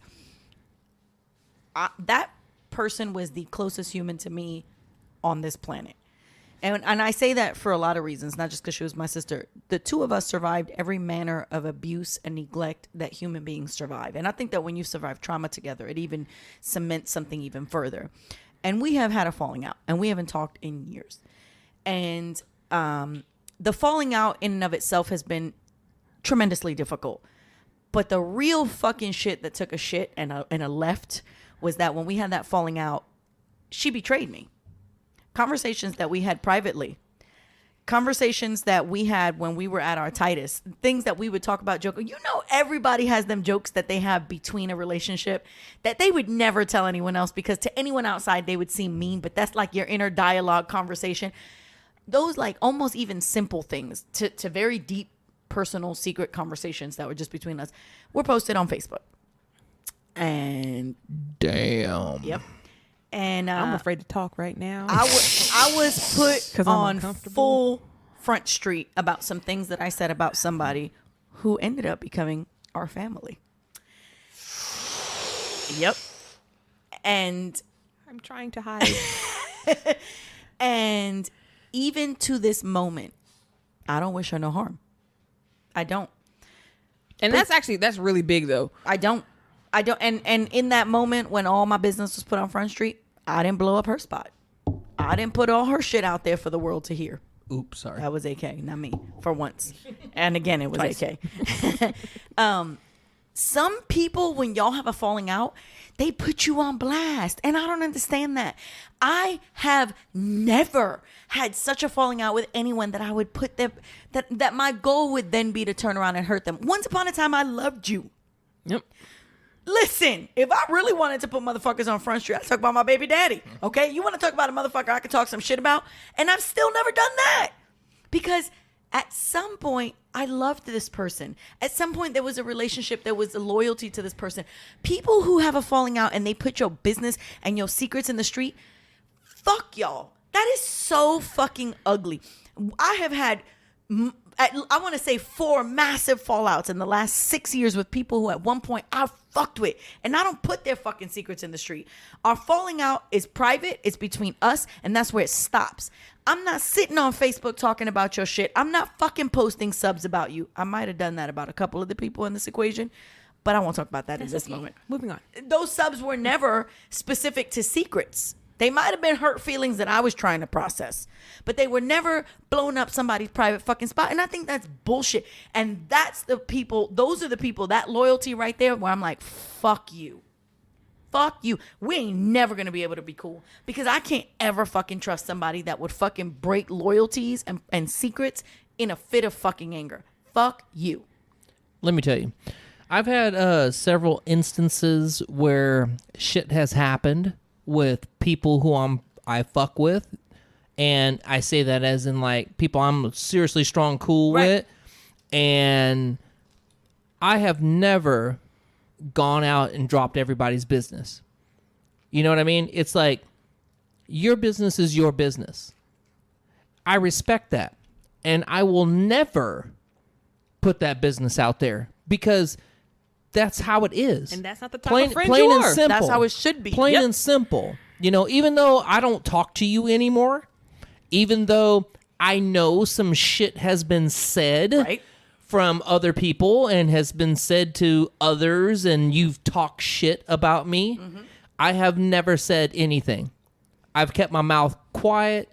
I've been cool because that's how it is. I don't fuck with you, but I'm not going to put you on blast. Nope. No, I don't. And I'm with you. I don't understand how people do that. That's right. I just don't get that shit. And it's partly, well, fuck it. You know what? Oh, here we go. Let's talk about it. Well, I think, you know, partly it's because maybe they're jealous of you. I can see that. Maybe that person is slightly jealous of you, and their way to get back to you, knock you down is to somehow knock you down and hurt you. Yeah, I can see that. I say fuck you. Yeah. I don't care what your reason is. Fuck you. Well, that's how we roll. Yeah. We would not do that. That's right. We wouldn't, no matter what. But the point is, for someone to do that, there has to be reason. That's right. I don't understand that. They're not going to do it just for the fuck of it. That's right. That's true. Yeah. Mikey, have you had anyone do that to you? Put your business on blast when y'all had a falling out? No business. I'm that boring. I'm Damn. sorry. You're not that boring, but you don't really have a lot of business. We need Mikey to have some business, y'all. I need some business. I'm going to post a sexy hot picture of Mikey in a bikini. Oh. And try to get Mikey some business. Okay. Hey. I am not opposed to that. Ooh. No, I've had... Mine has been more... pre-juvenile corrections, post-high school. Sorry, did that come through? That wasn't okay. you. Good. I got taken advantage of, I think, because I wasn't confident in the fact that I was being accepted as a friend. So I would try more, and they would take more, and I would keep giving it, and they would take users. it. So yeah, and that's where I say, like, with my mom. My mom knew, and I'm like, no, they're not like that. Yeah, they were like that. Yeah, they were like that. They were like that. And once I realized it, I'm like, damn, my mom was right. And I stopped trying. And I would get messages like, hey, what are you doing? I'm like, nothing. You want to come out? No, I don't. I'm good. Because it was literally like, I was being asked, so I would provide the vehicle, the gas money. People take advantage. They do. And at first I'm like, no, they just really like me. And they could have, but at the same time, I had the car. I had this. I was able to provide, and it was something that they wanted. So they would invite me. They could get something from exactly. And it took me a long time to figure it out. I did. And it kind of jacked me up a little bit because I wasn't as open. That's when I started reading people. I'm like, I'm just going to sit back. I was still mute in high school, but after high school, I was even more mute. I'm like, I'm just going to watch. Be a little quiet. Yeah, I'm just going to sit here. Because, like, I learned that at my jobs. It's like people are like, it's like high school. Like, they would just back and forth. So I would just, this group would tell me something. This group would tell me something. I knew everything, but I wasn't saying jack because I'm just going to sit here and see who's true. I'm going to wait. And y'all are going to show your true colors. So anytime I got that feeling like something's not, there was like someone who I felt like I like him, but I'm just going to wait and see what you're going to show me. Mm-hmm. So. You know what the funny thing about that is, though? Is that when I think about my friendships, and I exclude Miranda, I exclude Jamie. I feel like Miranda and Jamie Floyd is a singer. That's why I use both her names. She's awesome. Yes, country singer, y'all. Oh my Look gosh, her she's up. amazing. She coming up. Her hair is amazing. I feel like Miranda and Jamie Floyd, I don't talk about them in this friendship bubble because to me they're more like sisters. Those two women know everything. They know it from the trenches. They know everything. There's nothing that could come between us. And I say that like for real, like nothing. But one of the reasons that Mikey and I have become the kind of friends that we are is because Mikey and I are not afraid to have uncomfortable conversations. Not every interaction that Mikey and I have had has been a friendship of warm and fuzzy. Sometimes you get into these spaces of things, of feelings that you almost feel like you can't share outside of your thought process. Like you can't take them out of your head because if you say them out loud, they become real. That's legit. And so when you can have conversations like that with somebody and you can take things out of that dark space, I would call it the dark net of your brain space. When you can have those conversations, you have a different kind of relationship. And you know what? For as fucking Brinks as her bitch ass is, I'd put Aisha in there. Yes. So here's the deul. Lori is... You said Brinks, as Brinks as she is. And you know what I meant exactly, Yeah, I right? know what you meant. Armored car secured vehicle. You ain't getting up in there unless she lets you in there. She got to open the door from the inside. Did y'all not know exactly what I meant, though? She got to open the door from the inside. And there's weapons in there. Lots. So I like to think of my relationship with Mikey and Aisha as this sort of strangely perfect trifecta, right? I'm the motherfucker who's at the top of the mountain talking about everything, screaming every feeling that comes from any space in my brain, right? And we in the corner taking notes. Mikey is like in the middle of the mountain, right? And a lot of the time she's like, yeah, bitch, right? And she's agreeing. And then Aisha's at the bottom of the mountain, right? She ain't saying shit. She got her arms crossed and she's looking around and nobody. No, she got that Claire Huxtable look. Just nodding. And she's got the mental Rolodex where she is processing the information she's hearing and might be nodding on the inside. But if you're down at the base of that mountain with her, you don't know what she's thinking. Nope. In fact, you might not even know she my friend. Hey, this wings is hella good. Oh, shit. But we formed this unusually strange space of three humans that work. You know what? I keep trying to remember when I clicked with Aisha and I can't. I can't remember when I clicked with either of you hoes. All I know is she was taking my class. I was slightly afraid of Aisha when I met her. Let me tell you, there's not a lot of people I'm afraid of. It was like she would take my class. I was like a little bit afraid. But she would take the class, but then she would first do like a half marathon, then come do my class. Yeah, that then was when stay she for was Zumba, and I'm like, yeah, she was on that running thing. ooh, She was running for a long time. God. Yo, you can understand something about Aisha. This bitch would go out and run a motherfucking 5K and then come take Zumba and then ripped afterwards. Yeah. We would show up for class, one eye open, right? Some of us might not have brushed our teeth. I'm not going to name any names, but you know who you are. Drunk. Right? Hey, smelling like tequila. I love you, Daniela. I'm sorry. Once upon a time, many years ago, I used to teach Zumba. And in my early days of Zumba, frankly speaking, I had a lot of people like, you should teach. And my anxiety was so crippling that I couldn't do it.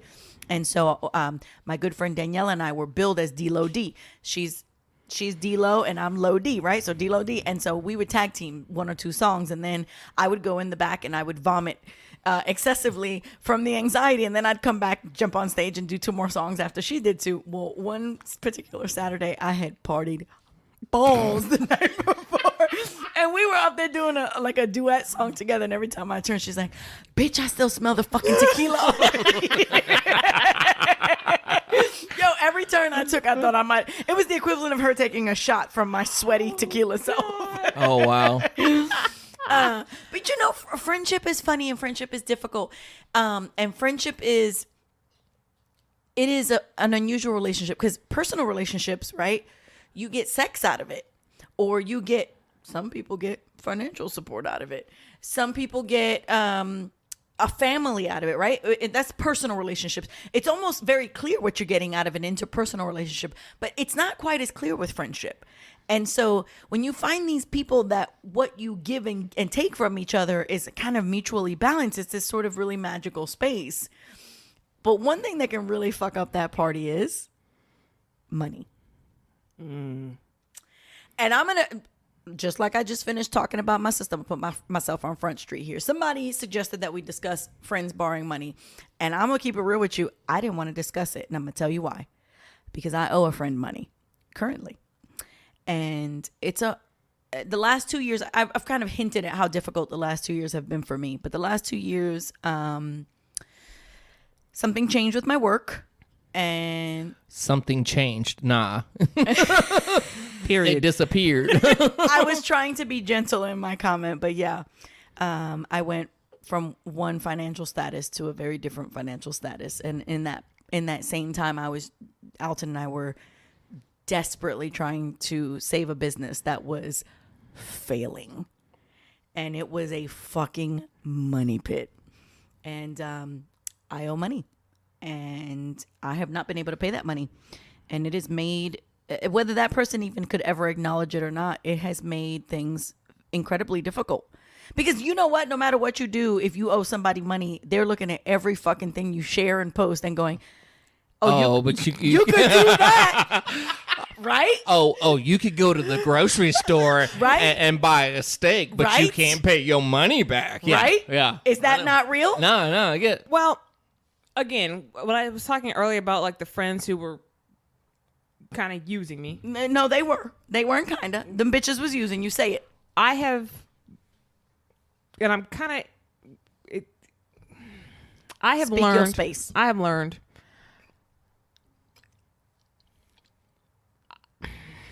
Spit it out, hard. girl. Spit it's it out. hard because this, and I didn't tell anyone I was going to bring this up because I didn't know of about how hard this conversation right here is. I have learned.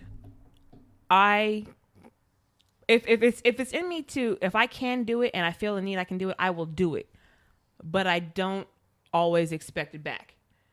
My thing is, it's in my nature. If I can help anyway, I'm gonna do it. I'm gonna do it to a point where it's not gonna set me out and hang me out to dry. You should never hurt yourself, right? But if I can do it and I think it's for a good cause, I'm gonna do it. But I don't always expect it back because shit happens. Right. Sorry, Mom, if you're listening. I forgot you might be listening. But Damn. I'm just saying. But it can happen. So it can. It's my gauge is like if it was done maliciously, like if it was just taken, like I'm gonna get it, I'm gonna take it. Right. Yeah. Right. If it's not, then I mean, that's what it is. Right. Somebody said to me once that you should never lend money to friends that you ever expect back. Yeah. And if you get it back, yay. If you don't, that's what you gave to your friend because you had it to give it. And at that time, I was like, that's so fucking stupid. You should always. And then here I am in this situation where a couple years later, I'm still not in a position to pay it back. And I'm like, oh. Yeah, because it sucks right now because I'm kind of going through it with family, which kind of makes it even worse. Right. And this was something that it's not my money. Right. Someone else's in my family. Right. And not to go too much into it, I haven't heard back from this person. I've asked because we're in a spot right now. Right. And we haven't heard back. So I'm like, oh, okay. Lauryn Hill infamously said, it's funny how money changes situations. Legit. And I'm like, and it kind of sucks right now because I'm like, I don't know if it's just, I don't know. So I'm like, because again, I haven't heard from anything. I'm like, damn, I don't want to think that. Right. And I still don't know if that's it. But I'm just like, oh, I hope not. I have a situation. Tell us. So Ooh, this podcast got very like secret diary opening. tea. I let somebody borrow some money, right? Mm-hmm. and they was like, "Hey, I'm gonna pay you back, right back, right." And it was like, "Okay, all right, cool." So next thing you know, motherfucker at Disneyland. I'm like, wait a minute. Wait. With how many people? Damn. Because that's Hey. exponential. Hey, It is. He was at Disneyland. But- he taking pictures with Hold on. Chewbacca. I'm gonna pause you. Okay. Because since I've owed this friend money, I too have been to Disneyland. But this wasn't for Disneyland. Right, I hear you. But what I'm saying is, you don't know how this person got to Disneyland. You don't know if somebody bought them a ticket, It's Right. true. Or a pass. Right. But I guess this is exactly what you're saying. Exactly. This is exactly what you're You're saying. looking at them going, "Oh, you could be at motherfucking Disneyland, but you can't pay me what you owe me." 100%. Yep. 100%. Yep. I'm like waiting, and all of a sudden, and it wasn't just Disneyland. There were other things, Right. and then Disneyland, and it was like, "Hey, dog, when you gonna pay me my money?" You know.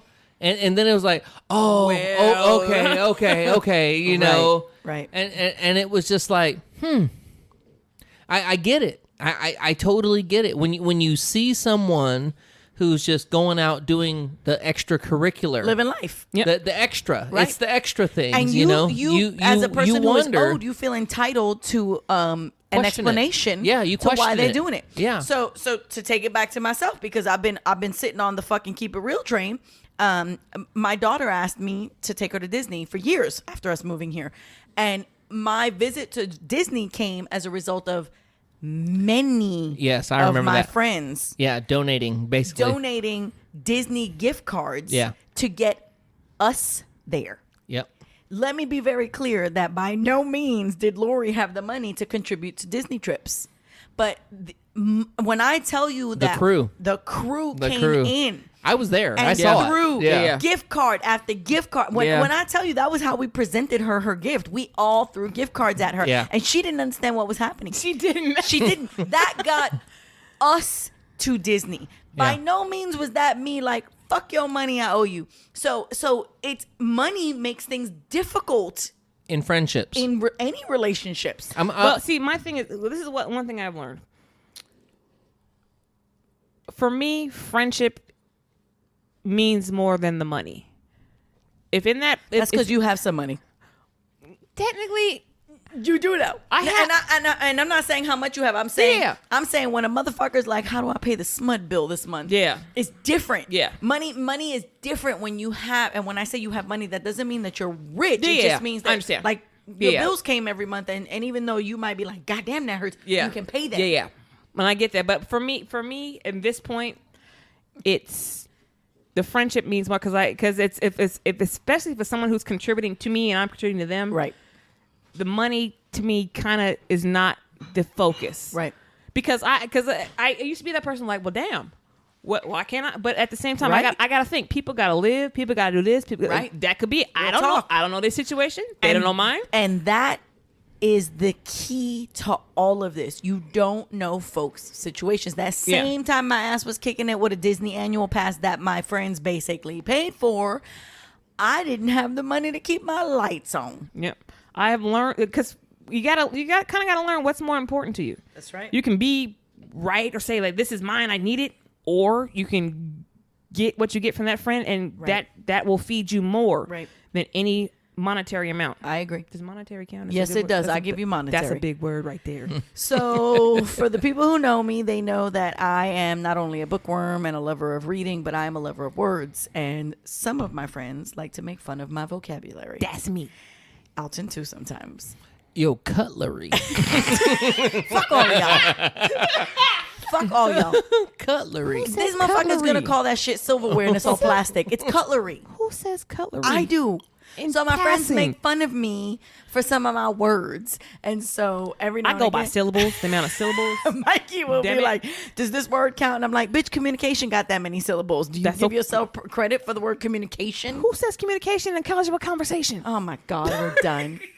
So when Mikey was going to talk about money and friends, you were going to say something. Do you remember what you were going to Nope, say? not No. at all. right. I'm drinking champagne. So I'm going to go ahead and tell y'all I found the quote that I was saying about relationships. And even though she was specifically speaking to love stories in the quote, I want you to know that it applies to all relationships. Some love stories aren't epic novels. Some are short stories, but that doesn't make them any less filled with love. And I feel that belongs in every relationship, any significant relationship that any adult has. I got a question. Go for it. What exactly is a panty raider? Nope. Wu-Tang? No? Okay. Nope. All right. What's the question? So do any of you have any relationships, friendships, that went a certain way that you wish did not go a certain way? Definitely the one with my sister. But if I talk about just merely friendship, yeah. To go back to the once upon a time we were a four-way. Yeah. I wish that relationship didn't go that way. Mine's with one with the other one. Hers was the one after the four-way. But do you think there's anything that you could have done? No, I did a lot. I'm trying to just switch the perspective of it. You know, instead of what happened, was there anything, and this could be for all of our listeners too, you know, that when you have a relationship of friends that sometimes the shit goes left or it goes right, is there anything you could have done to try to resolve it or to save the relationship? I will say that the relationship that Mikey is speaking to specifically, because the one that we used to be a foursome, I honestly believe that if you ask that person even to this day, that person would say that we were the ones who did her wrong. Whatever. So I do not feel like that's one we could have changed. But I think that's more of a testament to the self-centered space that she lived in at that time. We don't know that. Okay. Her circumstances have changed since then. It's true. But in that moment, she lived a very self-centered space. And I don't say that as a dig. I say that specifically because of the circumstances it's she kind lived. of what it was, Right. right? Yeah. But the relationship that Mikey has some feelings about, yes, I could have handled some things differently. I would have handled some things differently with her if I was not under the excruciating pressure of the business doing what it was doing at that time. Yeah. Okay. And some of the things that she was doing that irritated me in that moment would not have irritated me to the degree if I wasn't dealing with this other thing. Gotcha. Yeah. Yeah. For me, I was on edge in those days. I'm pretty clear on what that is. For me, I did enough. I'm not gonna lie, because I like to think. I will step back and look at a situation from all angles. I will overanalyze the shit out of something. Like, to a degree that don't make no sense. Yeah. No. And Alton will too. I was getting ready to say I'm the same way. Y'all are fine-tooth comb I people. will step back and see what I did wrong with that girl. I used to because we kind of work for the same company a little bit. You kind of do. But we kind of do. And I used to send her, like, we had like little Valentine's gram. Yeah. I would send her stuff just to say hey. I remember that. And just for no reason. Just and like she was like, oh, thank you, whatever. But I'm like, never got anything back. Not to say that they may not do that, Right? But at the same time, it was just it just seemed, I kind of started feeling like a package deal because I was tied to Lori. Then when that went left, everything with me went left as well. Mm-hmm. That would be what my youngest daughter would say as well. Yeah, it was just like we all, because we were tied to her. It was that no, I can't deal with anything. I actually feel that applies to quite a few of the friendships that Yeah. have fallen out, and I don't get that because y'all. Let me just tell you something. I'm not that important, and I'm laughing, but that's real talk. I agree. That has happened a lot, and I can kind of see it, but I don't get it because we're not. I'm not that important. We're not in high school anymore. We're not cliques. You say you're not important, but I'm just gonna say it. I'm just throw it out here. Anytime we have ever done any type of function, any type of event with purpose, and I'll say the gym we started, the burger battle, Sacramento Burger Battle. I got my Coming in ticket. September. Yeah, I got my ticket. the Sacramento almost Burger. 75% sold out. Get your tickets. Yeah, Sacramento Burger Battle. It's like people gravitate toward you. They do. Thank you, Mikey. Thank you. I was gonna sit here and try to think of the words, but people gravitate towards you. Really quick, does that word count? No. No. Oh, Okay. damn. All right. Both of y'all should just cut the shit with But- that silly ass word. But I think I know why. I know why people gravitate towards you. Okay. All right. And the reason is because there's no bullshit. Yeah. Period. That's true. I mean, not even like a quarter ounce of bullshit with it. I'll be trying. It is 100% straight up. It is what it is. And I think that goes two different ways. It goes the way of when people don't know you and then they experience you and they go, what the fuck? You know? I'm like Brooklyn, you love me or you fucking hate me. You know, they're like, what the fuck? This person's a truck driver or something, you know? Fuck you, bitch. She gonna make you walk the bridge and get some cheesecake. Yeah, exactly. like Diddy, right? And then the other people are like, yo, that's my girl. That's I am the latter. Yes, that is my girl. So I can start singing some Fifth Harmony right now if you want me No, to. ma'am. You'll cry. Fifth But Stop that Harmony. right there. Man. So I get it. I totally get it. I want to say to both of you that without you realizing it, that's a great compliment. But I will also say to you that if you are a person who's moving in the space of this sphere of humans and you're here because you want some sort of a link to me in any way, shape, or form, let me tell you the fastest way not to have it. To not be fucking kind and cool to one of my people. If you are a person who in any way, shape, or form does wrong by my circle, you can really suck a bag of dicks. So if you think getting cool with me and then not being cool with my people is going to somehow keep you in, nah, son. Fuck you. nah, Fuck period. you. Nah, period. Brooklyn. Bitch. I don't understand that statement, not because I don't understand. So I actually had this conversation at work last night, curiously, because somebody who's in an authoritative position over me made a joke and was like, I'm just kidding. Don't like report me to HR. And I was like, do you think I can't take a joke? And it was like, no, we don't know each other like that. And I was like, you know what? That's right. We don't know each other like that. You don't know what the space is for what's funny and what's not funny, right? But This shit about to go left.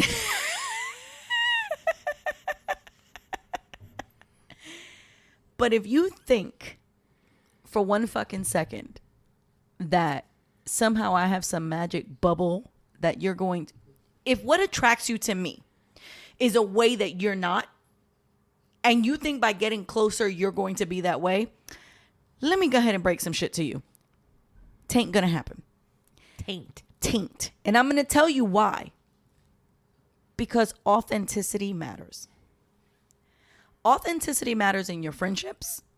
It matters in your space in your life. It matters in your job. It matters in your personal relationships. If you met me 5 motherfucking years ago, while there may be spaces I have had growth and change, I'm still the same bitch. This is true. Yes. Word. And if you motherfuckers came in here in one way and left in another, the only motherfucking thing we have to say to you besides that's unfortunate is bye bitch. Don't let the door hit you where the good Lord split you. ya. And that's as much as we have sat here with respect and courtesy to the relationships that are no longer with us. And I would say pour one out for those motherfuckers, but I ain't wasting the alcohol on your ass because you ain't part of this clique no more. It's kind of like a Tupac thing. Cheers Pour to out that. a little liquor. Bye, motherfuckers. Nobody needs you here. You ain't here before a reason. As respectful as we have handled the departing of certain relationships, there's a reason they ain't here. Yeah, for one of two for me. That's right. I'm sad. I'm a little sad, but it's for a reason. Bye. But everyone experiences this. But people don't like to acknowledge it. It's not just this circle. It's the circle out there. Same thing, you know. People don't like to admit it though. People see the ending of relationships as failures, failure. and I don't see that. I don't see them as that. It's growth. I mean, you can't. Like the person like you were friends with in kindergarten, you may be friends with in kindergarten, but You might be fortunate. yeah, But your relationship is rare. still not Yeah. what it was back when y'all met in Exactly. kindergarten. Goo goo gaga, bitch. exactly. It can't Exactly. be. If you don't grow, that's not a friendship. But that's that someone isn't you a- know. That is a testament to personal relationships too. We've talked about this before. So damn, AK, Excuse you me. good? That was moist. That was that prosecco. So two people meet right in a personal relationship, and we'll say just in a one-on-one, faithful, loyal, committed relationship between two people. We're not just talking about married people. I know y'all think that because you're married, that somehow makes you better than everyone else. But no, if you're in a committed relationship with another person who you are swapping body fluids with, right? the universe has this expectation that the two of you are going to grow and move through your spaces in life at the same time, and y'all are going to do this together forever shit, right? No. It's impossible. It's impossible. What makes an interpersonal relationship successful is that when one person is behind and one person is ahead, the person who is ahead looks at the person who is behind and goes, how can I help you move forward? And the person who is behind goes, fuck yeah, your success is deserved. I'm on my way to you. That's the thing. Is what makes relationships that are interpersonal successful. Mm-hmm. When it comes to friendship, you can't be a fucking hater on your friends. Nope. And that is what I experienced in that former space we all met in. That's what I experienced in my personal deal. That's right. Which has nothing to do with the space that we were in, but I experienced that on a personal level where basically because as I was succeeding, a friend of mine basically was like calling bullshit. And it was like, no, man, this is what I'm doing. This is what it is. Here it is. We're good. Hey, I'm knocking shit over now. Chicken wings. I'm knocking shit over now. We won't talk about that. So, anyways, but I experienced that, and then it went to the point where I basically cut it off. I was like, okay, it's done, because this person does not understand that what I'm trying to explain to them and what I'm just doing in life is just simple. Yep. It's simple life. I'm trying to succeed. I'm trying to do better, be better, and that's it. There's nothing else to it. If the people in your bubble are not showing you love for your wins and helping you get through your losses, those are not your people. Nope. Right. Not at all. And it's even more applicable in your interpersonal relationships, be it a significant other or a friendship. That's how you know if somebody is your friend or your fan. I also learned that when people inquire quite a bit, they ain't always looking to hear about what's happening. When you go through, trying to get info trauma/drama, and what they're doing is simply inquiring to understand the details, that person ain't your friend. Sometimes they bringing and taking so they could be stirring that pot behind the scenes. Yeah, that person's not your friend. Which, don't get me wrong, I'm not innocent of.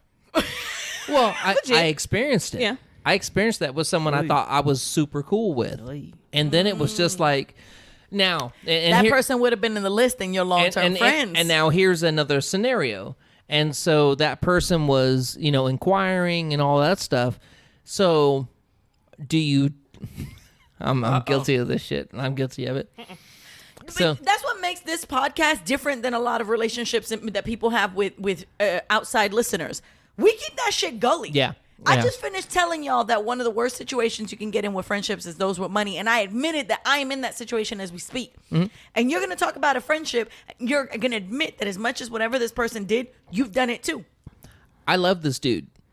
I mean, this was my homie. There used to be more than those couple best friends. Yeah, there used to be. And it... when I found out, he was just wanting to understand information of what went down in a scenario and stuff, but gave no support. Just listen, be like, oh, what else happened? What else happened? And then I knew. And then what happened? Then I knew it was just going to be gossip, basically. Right. Yeah. Right. And then so I happened to cross paths with that person. And we went somewhere together, me, him, and one of my really good friends, one of my best friends. Right. And part of me was just like, he heard all the bad shit, but he didn't hear about me coming up. He didn't hear about your successes. He didn't hear about the successes, and so he kind of like threw something in my face. Oh, when we were all together, and it just so happened. I mean, this is when I had started another business. It just took the fuck off. Not the business I was involved in. No. Okay. You know what? I mean, shit was so bomb. I mean, this is like, this is my fourth business together.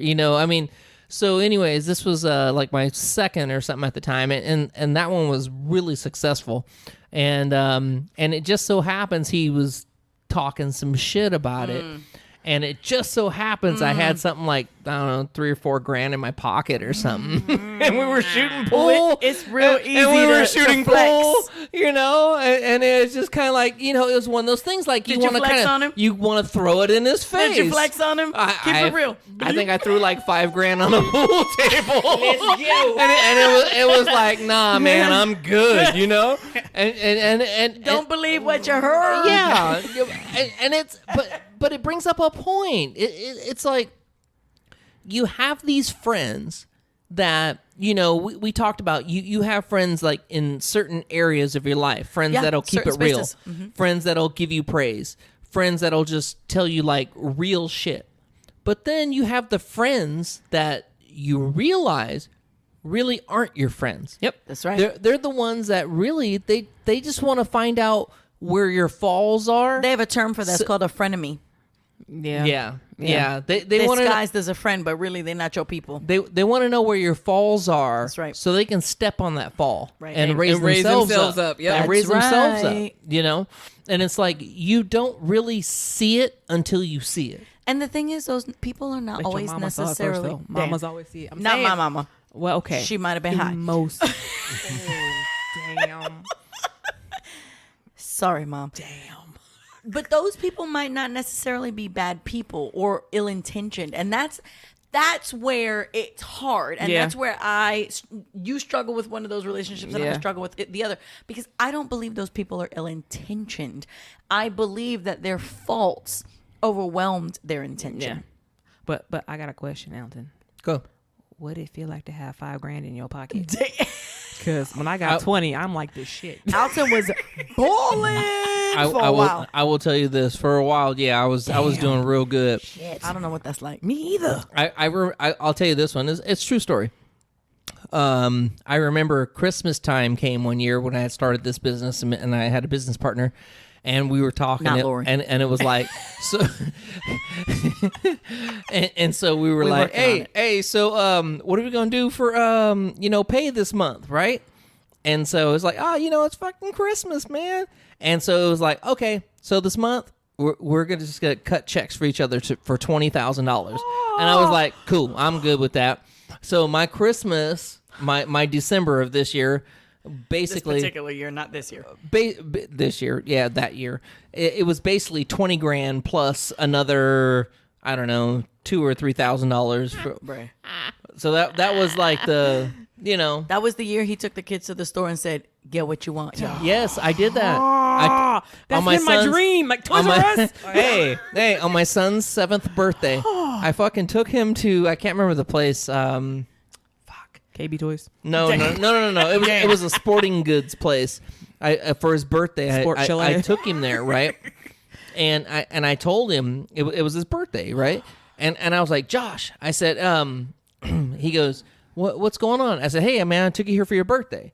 And he's like, oh, okay. He goes, what's up? I said, okay, here's what's up. Pick anything you want in the store.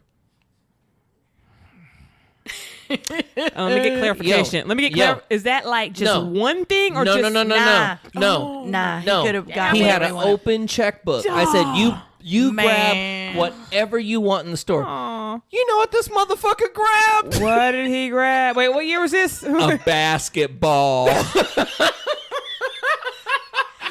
You got wait a minute.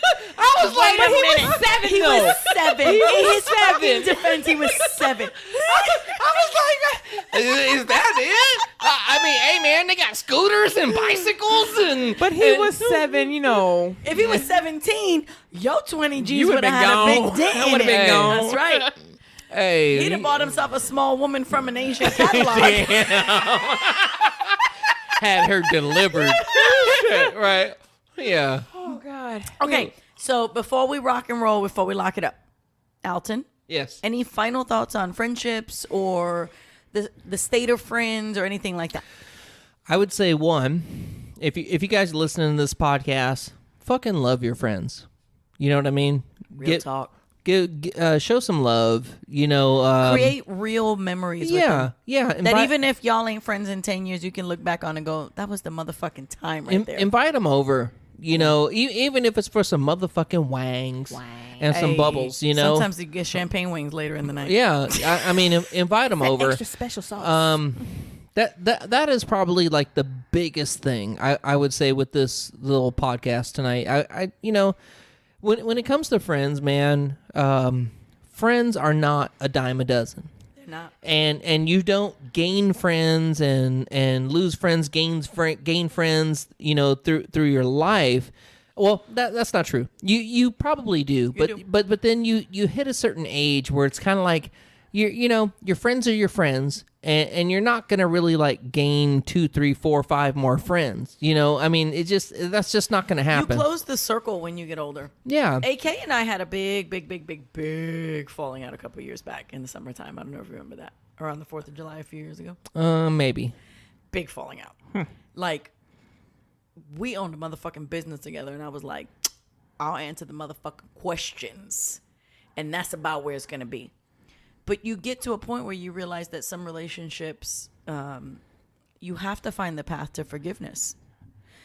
You might not forgive and end up in the same space that you were before the falling out, but you have to find that space because ultimately that relationship outweighs the specific situation that has caused the trouble right there. Yeah.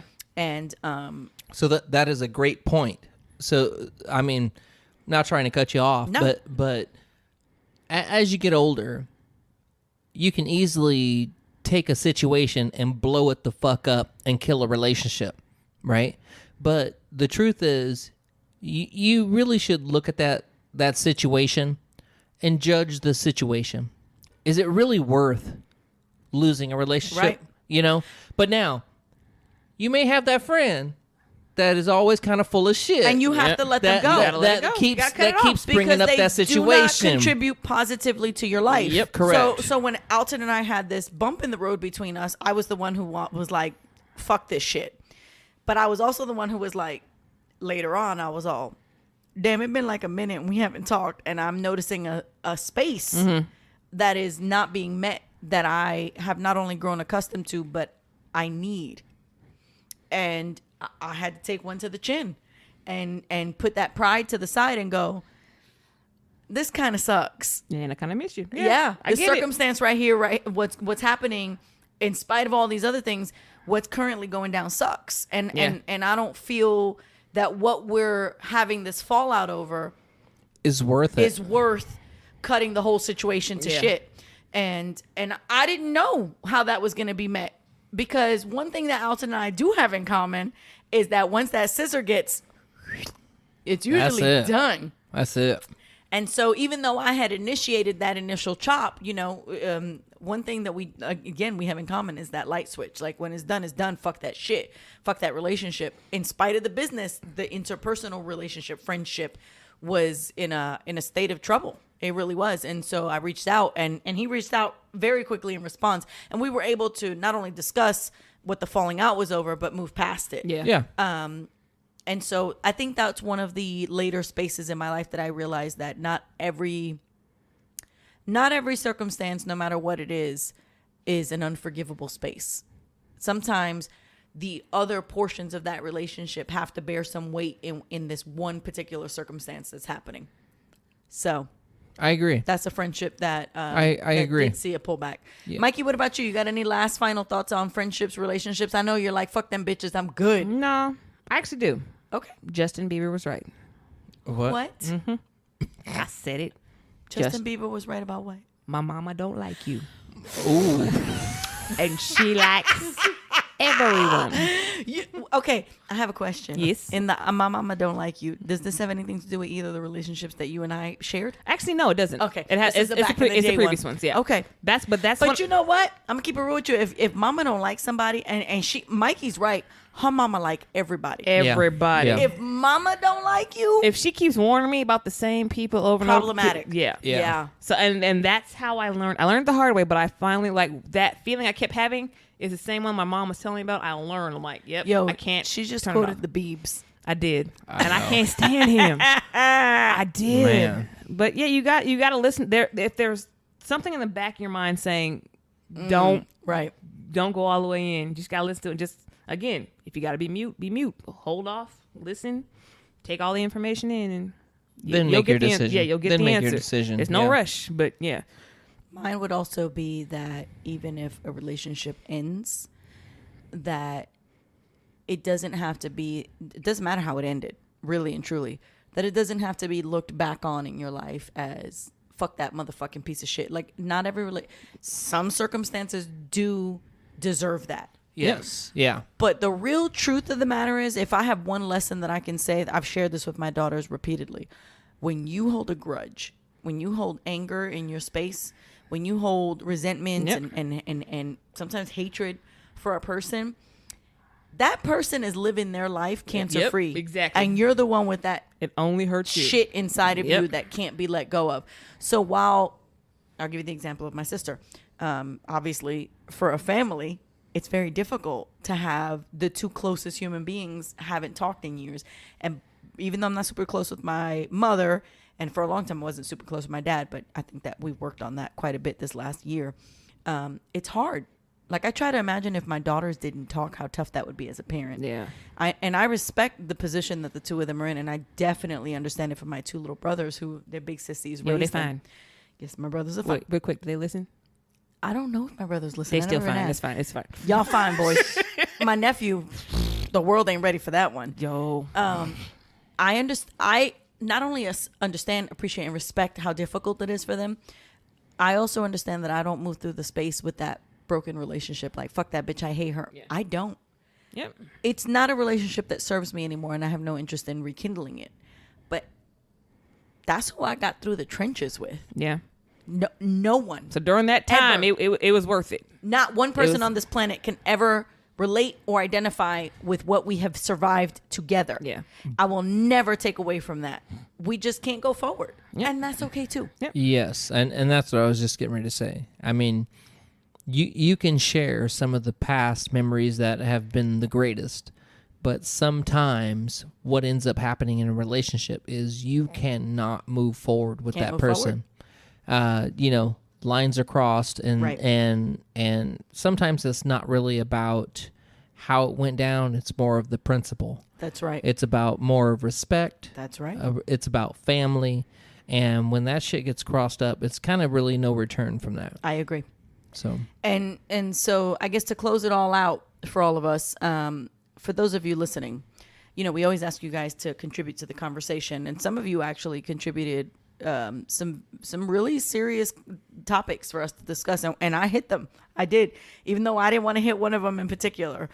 Join in, talk to us about a friendship that took a left, and maybe you miss it, but you can't go back to it, or a friendship that motherfucker betrayed you, and come what may, that's the end of it.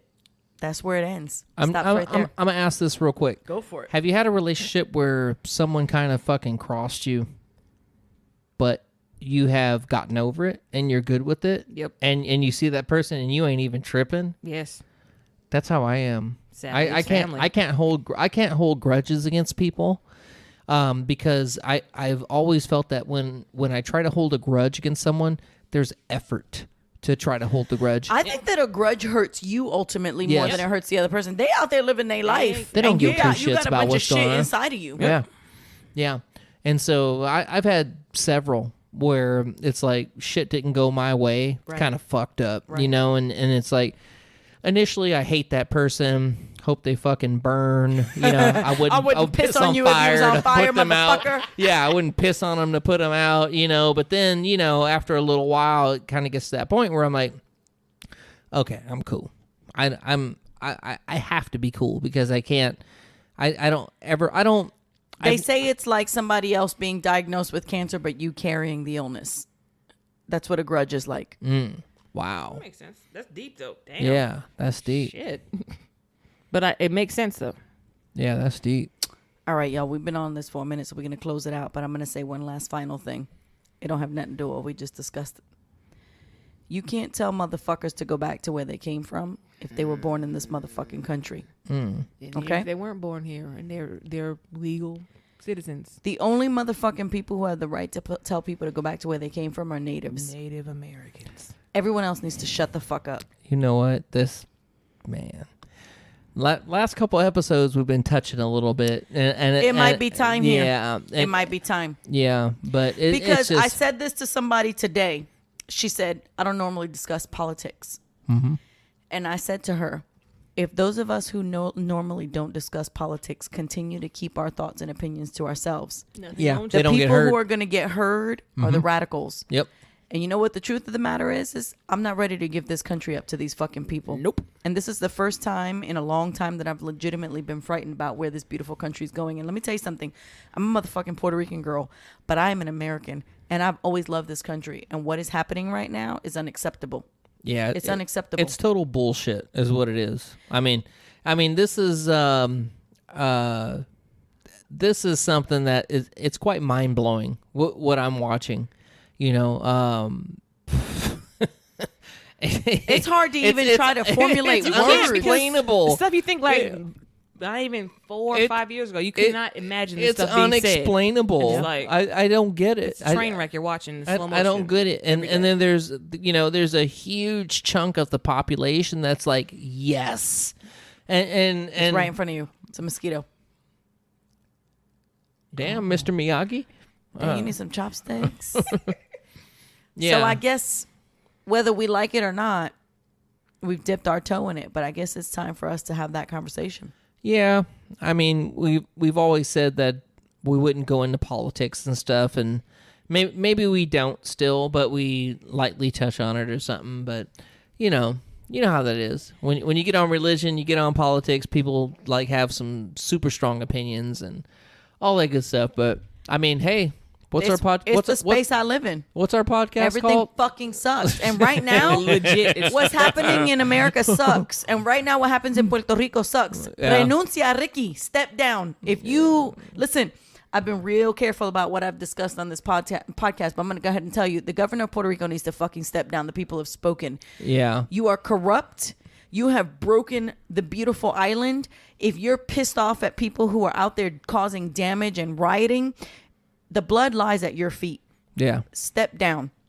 Let Puerto Rico move into a new direction. It's time. It's time. Yeah. It's time for Puerto Rico to remove itself from the colonialism of America. It's time for the debt to be forgiven. And if you don't like what I have to fucking say about Puerto Rico, I invite you to go visit the island and see the circumstances and the ways that people live there, especially in particular since Maria hit.